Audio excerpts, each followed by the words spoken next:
Who are you? Practice Gay Gordon Byrne. I'm the executive director of the Repair Association. My Reddit handle is Granny Repair. Seriously? Seriously. Granny Repair? Granny Repair, yeah. Well, welcome everybody. It's great to see so many of you here. My name is Gay Gordon Byrne. I'm the executive director of the Repair Association. And we're happy that we have the opportunity to provide some statistics about just how big the problem of repair is. U.S. PIRG has released a study, and Russ Haven of New York PIRG is going to explain that really quickly for us. We'll have copies of the study available online at, yes, right, Nathan? We'll have online? And then we'll ask if Senator Breslin and Assemblywoman Lupardo and Jeff Williams from the Farm Bureau would like to make a couple of remarks about the progress of the Digital Fair Repair Act. So with that, Russ, you want to tell us about how many people want to repair things? Sure. Thanks. A lot of people. My name is Russ Haven, and I'm general counsel for NYPIRG, New York Public Interest Research Group. And NYPIRG supports the right to repair legislation and to try and establish the level of interest for New Yorkers. We were able to review the data for the iFixit website, which is a suite of information provided for do-it-yourselfers and repair shops with basic information on how to repair items. And what we found was that for 2018, there were almost 4.4 million unique users from New York State that came to the website looking for repair information. So that speaks to the incredible interest of people in New York to repair their digital items, which is one of the most sought after information on the website. In terms of the items that people were looking for information about, cell phones, not surprisingly, were number one. Laptops, automobiles, which largely you can get information for, gaming consoles, desktop computers, and tablets were also in the top 10 list.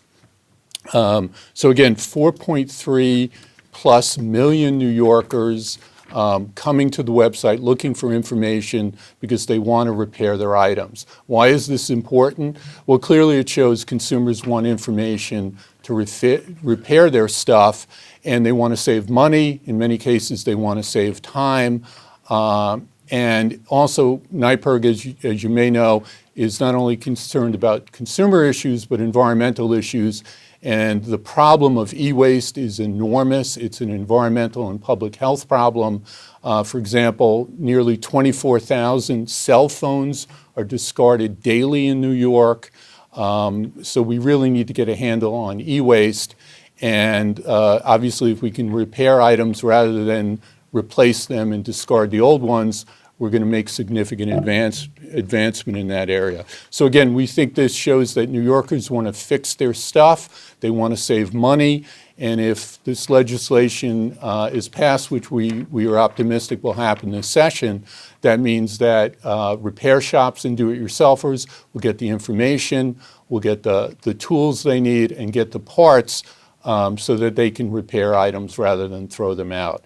I'm going to turn it over to Karen Bedoya, who's going to talk briefly about what it's like being a college student relying on digital devices and what happens when they go wrong.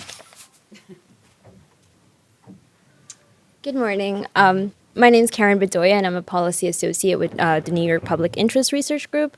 I'm here as a consumer and also a college student who attended Queens College, and I am not a particularly high-income earner, and I cannot afford to get my phone replaced or fixed every so often by my manufacturer. I, like many of my friends, rely on my phone and laptop specifically for work and school. If these things don't function properly, then it's hard to get through, and unfortunately, I can't get my laptop or phone fixed at a local repair shop near me, so I'd have to go to my local store, which isn't that close to home. I'd either have to go into the city and make an appointment, which is usually busy and crowded with tourists, or over to Manhasset, which is the only other store that has possible dates available. Usually have to wait for hours at the Genius Bar. Most of the times that I also have gone, the allowed warranty covered fixed. It's voided, and I can't actually repair my phone. I most of the time just have to get a new phone. And that poses two burdens on myself. Particular, say, the economic burden that I now have. I have to pay for a new phone, and if I did repair my other phone, I can't really trade it in, so I have to pay full price. Aside from that, the economic waste that goes into it, I'm sure my phone can function by some simple repair, but I don't know that. They are telling me that they can't repair it, so I just have to, get a new one. I need it. And yeah, it creates a great waste of my phone. I support the Right to Repair bill sponsored by Senator Breslin and Assembly Member Lepardo. We deserve a diagnostics to repair information for our devices more than what the manufacturers can give us. We should not have to run to a company that essentially monopolizes an area and earns millions. We should be able to help our small business, local repairmen, and reduce the waste by fixing and reusing. Thank you. Senator, all yours. I'm delighted to be here with my dear friend, Assemblywoman Lepardo, to sponsor this bill in both the Senate and the Assembly. And it seems to me that it's a very common sense bill. And when you hear the 24,000 phones a year in New York State are thrown into the waste bin and clogging up our canals and our rivers and our lakes, it's about time that we allowed, with digital equipment, and that goes right up to John Deere farm equipment, to be repaired, not having to go to the manufacturer who would have exclusivity in the past. And whenever you have exclusivity to fix something, there isn't the competition between and among, and prices tend to rise up. We want to make sure that an individual has the right to repair, that he can go to a repair shop and have the directions on how to fix it from the manufacturer. And we're not looking in this legislation to not protect trade secrets. They still will be valued, but it gives a nice degree of competition to correct and fix products that are out in the marketplace. And as was explained, for college students that might have an iPhone or a computer, to be able to go to the shop down the street and have it fixed is well worth it. And I'm delighted to be a sponsor of this legislation. Jeff, you want to talk quickly about the importance Absolutely. of your industry? Thank you. Jeff Williams, Director of Public Policy at New York Farm Bureau. I want to thank Senator Breslin for mentioning the John Deere tractors, because farmers live at the intersection of being extremely independent, extremely busy, and using a lot of technology on the farms. Whether it's GPS to better plant corn or spray crop protectants, they need to get the job done when it needs to get done. Worst case scenarios on a Saturday afternoon, equipment goes down, farmer has to either call a repair person out or go or truck the equipment out to a garage or a facility to get it fixed. Farmers want to fix these things and need to fix these things in the field. And have the information where they are able to do that is incredibly important to them, especially when we have short growing seasons and a lot of rain in New York State. So we fully support this bill. Thank the sponsors, of course, for their support of this bill. We really hope to see this bill move the session. Thank you. Clean up. Well, thanks everybody for being here. This is a really important subject, and as you can hear from the examples and the testimonials, that it has broad support. Just a quick update, each of these bills is currently being reviewed by the Consumer Protection or Consumer Affairs committees in our respective houses.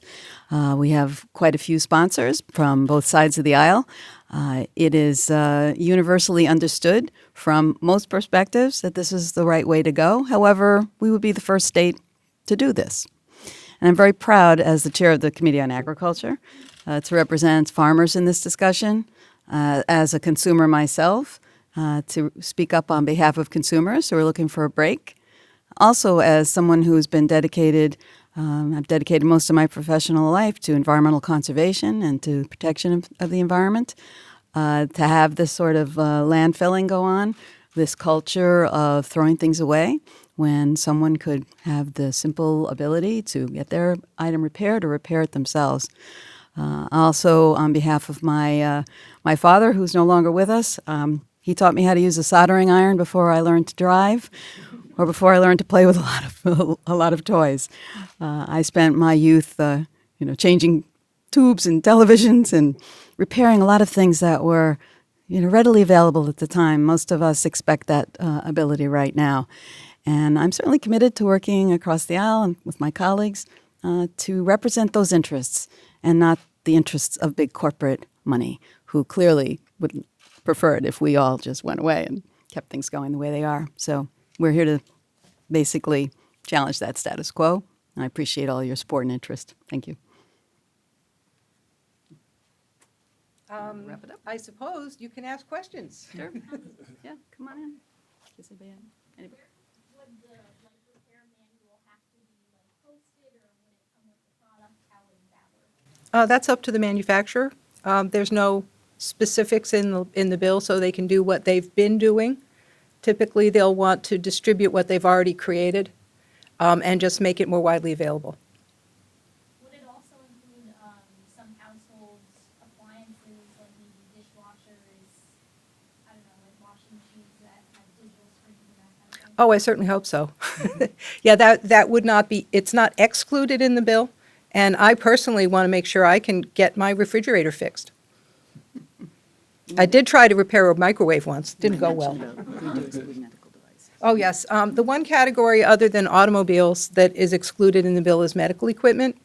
Automobiles already have the right to repair as the result of legislation that was passed in 2012 in a different state, but New York was also considering the same bill at the time. So there's proof that this concept really works. It's effective. It has not created any carnage in the industry. And so we think that people should be able to fix not just their cars, but computers in other shapes. Great. Okay. Thank you. Any other questions? Thanks, everybody. All right, everybody, we just finished the press conference. A lot of you have been asking, are there any lobbyists or people that work on our side? So I wanted to introduce you to Mr. Bruce Geiger. He runs a lobbying firm here. Well, thank you. It's navigating the legislative process is very challenging, especially in New York. And, we've been able to assist the association in getting that job done. So when it comes to this bill, was this bill something that you had to draft? How does the process work of actually getting this written?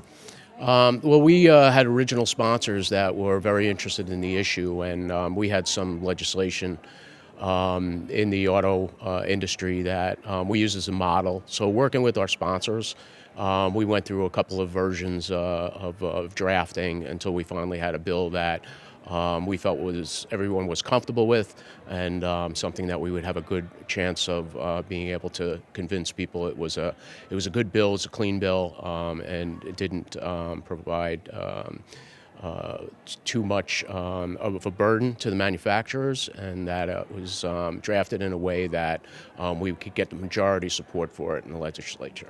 So how do you choose what would be excluded versus included? For example, farm equipment, medical equipment, cell phones? Mm-hmm.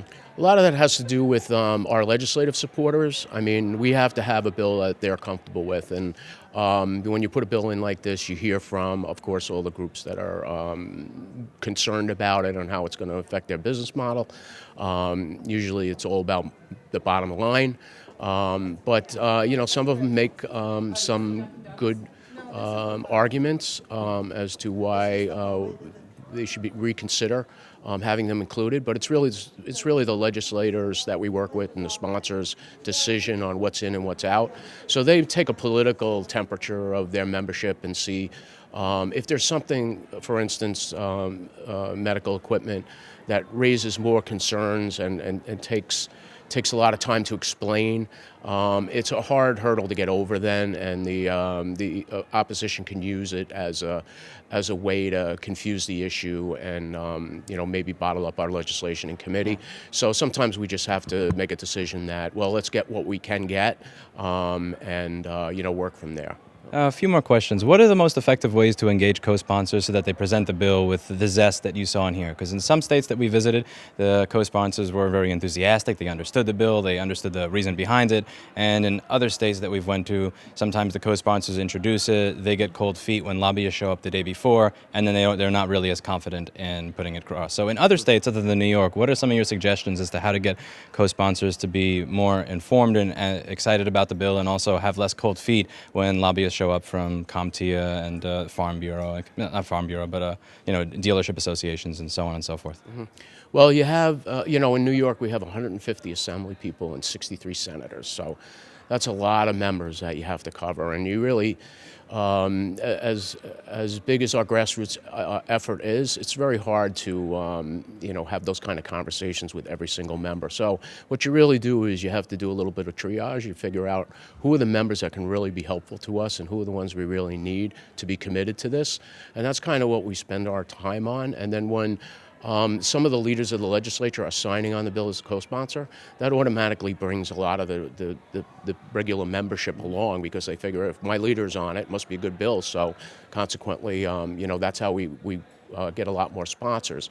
Co-sponsors are very important because it provides obviously voting numbers, but also our grassroots effort is tremendous as far as generating emails to legislative offices, because when we go in there, we know that office has already received 120, 220, sometimes 320 emails over the last maybe 2 sessions or 3 sessions, urging them to support this legislation. So when we refer to that, when we go in and we introduce ourselves and we start talking to them about it, and said, by the way, those are our members that want you to support this, and they're aware of this, these emails coming into their offices from their staff, keeping them up to date on it. I don't want to take up too much of your time, so 2 more quick questions. The first is, what do you suggest people do prior to it's getting to a hearing so that there is the best likelihood of a positive vote? Because much of the criticism I've gotten is you give great arguments in the hearings, but you're too late because most of the decision making has been done to an extent before you actually get to the point of a public hearing. It's true, most of the decision making is done, but the process is such that we strive to be part of that decision making before that bill even comes up in committee.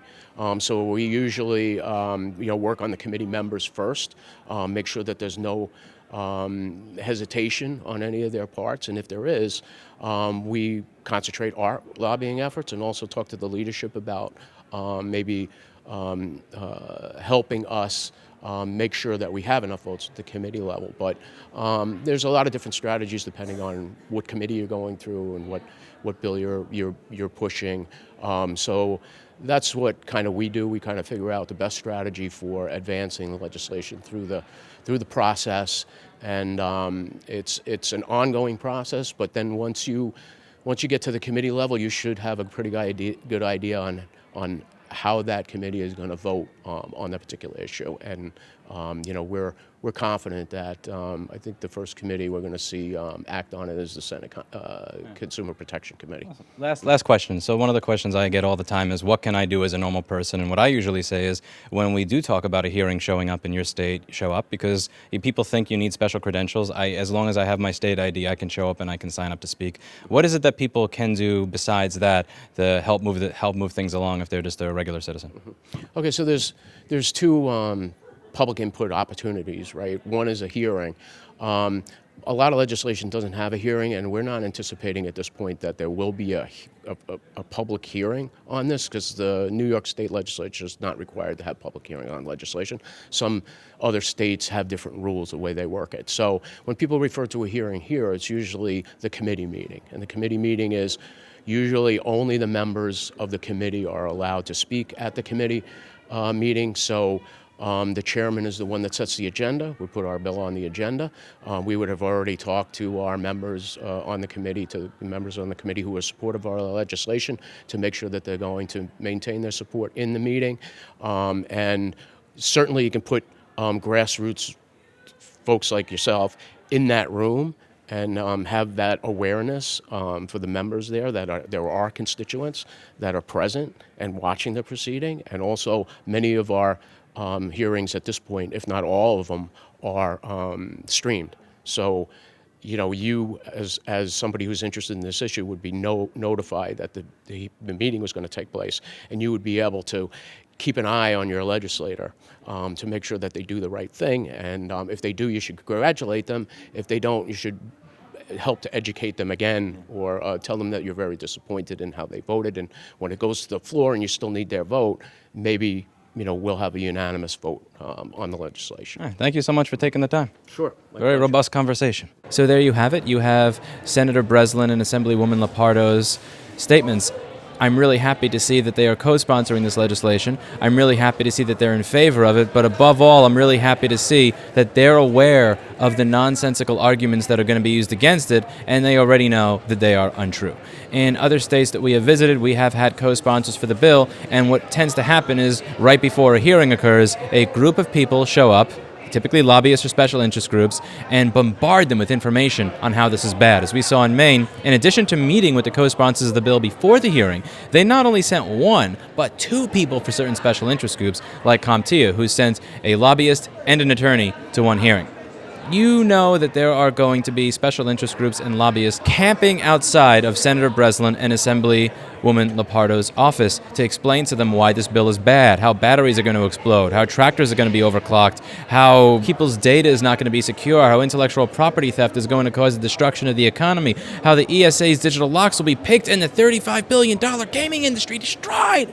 Which is why I think it is incredibly important that we reach out to the senator and assemblyperson and say, you sponsored good legislation. Thank you for speaking out in favor of good legislation. Thank you for supporting us here. And listen, we know there's going to be people camped outside your office. Here's what they're going to say. Here's why it's not true. And just thank you very much for being on the right side of this. Because you have to understand that there are a lot of doors that Senator Breslin and Assemblywoman Lapardo are likely closing by co-sponsoring a piece of legislation that is popular among people, but very unpopular among special interest groups as well as lobbying firms that have lots of cash to throw at people that will throw away this legislation. It seems like, in my opinion, they are going to be losing out on lots of opportunities here as a result of sponsoring our legislation, and I think that we should let them know that we are incredibly grateful and thankful for them doing so in a public forum. So that's about it. I'm going to be going off and speaking to my senator and assembly person personally, explaining to them why this is good legislation. We are signing off from Rossmann Broadcasting Studios today. Thank you so much for listening and taking the time to be a part of what we're doing here.